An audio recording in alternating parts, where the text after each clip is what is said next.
Cuba মিচেলকে Bharat ম্যাচের স্কোয়াডে না রাখায় তোপের মুখে পড়েছিলেন কাবরেরা এবং বাফুফেকে নিয়েও অনেক মতামত, অনেক মন্তব্য দর্শকদের সোশ্যাল মিডিয়ায় শুরু হয়ে গিয়েছিল। সেই তোপের মুখ থেকে ওঠার জন্যই কি এখন এসে কাবরেরা কিউবা মিচেলকে দলে যুক্ত করেছেন, সেটাই এখন অনেকের প্রশ্ন।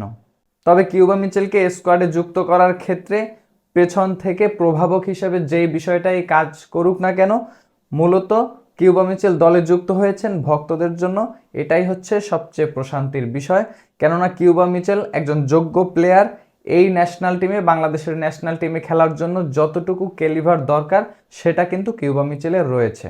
কিউবা মিচেল সান্ডারল্যান্ড অনূর্ধ্ব-21 দলের একজন চমৎকার প্লেয়ার। সেখান থেকে তিনি যেই সিদ্ধান্তটা নিয়েছিলেন বাংলাদেশে পাড়ি জমানোর, বসুন্ধরা কিংসের অ্যারেনায় যুক্ত হওয়ার, সেখান থেকে তার যেই সিদ্ধান্তটা ছিল সেই সিদ্ধান্তকে অনেকেই প্রশ্নবিদ্ধ করেছিলেন। কেননা ইংল্যান্ডের ফুটবল কালচার, সেখানে ফুটবলের সাথে বেড়ে ওঠা এবং সেখানে কেরিয়ারটাকে এস্টাবলিশড করার চেয়ে বাংলাদেশে পাড়ি জমানোটাকে অনেকেই কিন্তু বাজেভাবেই দেখেছিলেন।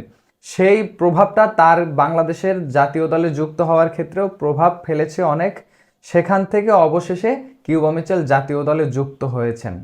কেননা বসুন্ধরা কিংসে যুক্ত হওয়ার পরে বসুন্ধরার একাদশেও কিন্তু তিনি সুযোগ পাচ্ছিলেন না এবং যথেষ্ট প্লেয়িং টাইমটাও পাচ্ছিলেন না।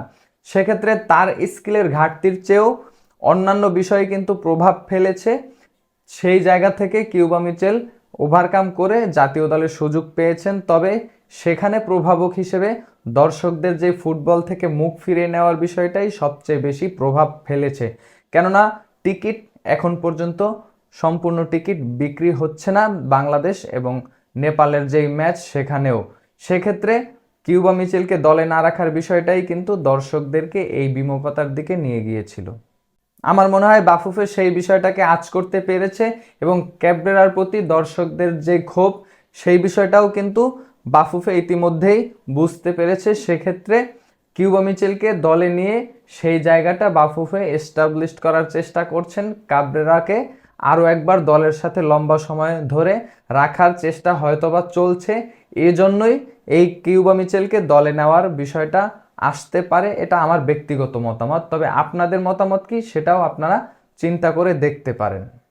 যেহেতু ক্যাবরেরা আরও আগেই ভারত এবং নেপালের ম্যাচকে সামনে রেখে বাংলাদেশের যেই স্কোয়াড সেটা ঘোষণা করেছিলেন, সেক্ষেত্রে কিউবা মিচেলকে এই দলটার সাথে যুক্ত করার জন্য অন্য কাউকে দল থেকে বাদ দেওয়া প্রয়োজন ছিল।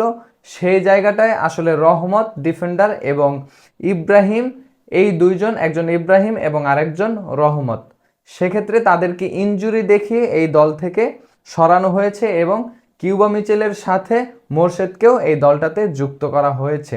এখন এই দুইজন প্লেয়ার রহমত এবং ইব্রাহিম, তারা কি আসলে ইনজুরি, নাকি এই ইনজুরি দেখিয়ে তাদেরকে, ইব্রাহিম এবং রহমতকে ইনজুরি দেখিয়ে কিউবা মিচেল এবং মোরশেদকে যুক্ত করা হয়েছে বাংলাদেশের স্কোয়াডে? তবে রহমত এবং ইব্রাহিম এই দুইজন ইনজুরি কিনা সেই বিষয়টা এখনও স্পষ্ট না।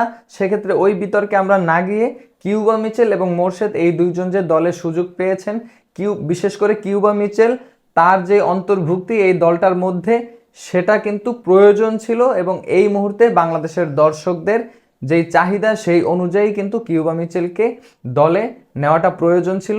অবশেষে সেই জায়গাটা পূর্ণ করেছে বাফুফে। সেটা নিয়েই আমরা আসলে এই মুহূর্তে আলোচনাটা করতেই পারি।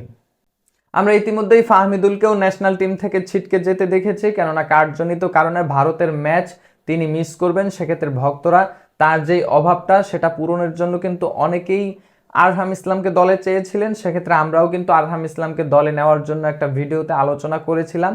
যদিও বাফুফে কিংবা ক্যাবরেরা আরহাম ইসলামকে এই দলটাতে যুক্ত করেনি, সেক্ষেত্রে ফাহমিদুলের যেই অভাব সেটা কিন্তু ভক্তরা টের পাওয়ার মতোই আলোচনা করছেন। সেক্ষেত্রে দলে যেই অভাবটা ছিল, বাফুফের প্রতি, কাবরেরার প্রতি যেই ক্ষোভটাও ছিল ভক্তদের, সেই জায়গাটা কিছুটা হলেও শিথিল হবে এখন। কেননা কিউবা মিচেলকে বাফুফে কিংবা কাবরেরা যেই হোক দলে যুক্ত করেছেন। সেক্ষেত্রে কিউবা মিচেলকে এতদিন দলে না নেওয়ার যেই ব্যাখ্যা সেটা হয়তো বা হাবিয়ের কাবরেরা এভাবে দিতেন: কিউবা মিচেল বসুন্ধরা কিংসের জার্সিতেও কিন্তু লম্বা সময় খেলতে পারছেন না, বসুন্ধরার প্লেইং 11-এও ঠিকঠাক মতো খেলছিলেন না এবং লম্বা সময় কোনো ম্যাচেও কিন্তু কিউবা মিচেল 90 মিনিট পর্যন্ত খেলতে পারেনি, সেই ব্যাখ্যাটা হয়তোবা তিনি দিতেন। সেক্ষেত্রে এই মুহূর্তে আসলে কিউবা মিচেল যথেষ্ট ফিট রয়েছেন। সেক্ষেত্রে ন্যাশনাল টিমে অন্যান্য যেই মিডফিল্ডাররা রয়েছেন তাদের চেয়ে ক্যালিবারে কোনো অংশেই কিন্তু ফিটনেসের জায়গা থেকে বলেন, স্কিলের জায়গা থেকে বলেন, কোনো অংশেই কিন্তু কিউবা মিচেল কম নয়। সেক্ষেত্রে কিউবা মিচেল ডিজার্ভ করেন এই দলটাতে সুযোগ পাওয়ার। তবে কিউবা মিচেলকে বাংলাদেশের স্কোয়াডে সুযোগ করে দেওয়ার জন্য পেছন থেকে যে কোনো বিষয়ে প্রভাবক হিসেবে কাজ করতেই পারে। সেক্ষেত্রে আমরা সেই বিষয়টা না আলোচনা করে কিউবা মিচেল বাংলাদেশের দলে যুক্ত হয়েছেন, ভক্তদের জন্য যে এখন এটাই স্বস্তির, সেই বিষয়টাই সামনে রাখতে পারি। তবে আপনার কি মনে হয় কিউবা মিচেল এই দলটাতে যুক্ত হওয়ায় আপনি কতটা আশাবাদী বাংলাদেশ দলকে নিয়ে, এবং ভারত ম্যাচকে সামনে রেখে যেই ম্যাচ হবে সেখানে ফলাফল হিসেবে আপনি কি দেখছেন? কমেন্ট বক্সে আপনার মূল্যবান মতামত জানাবেন।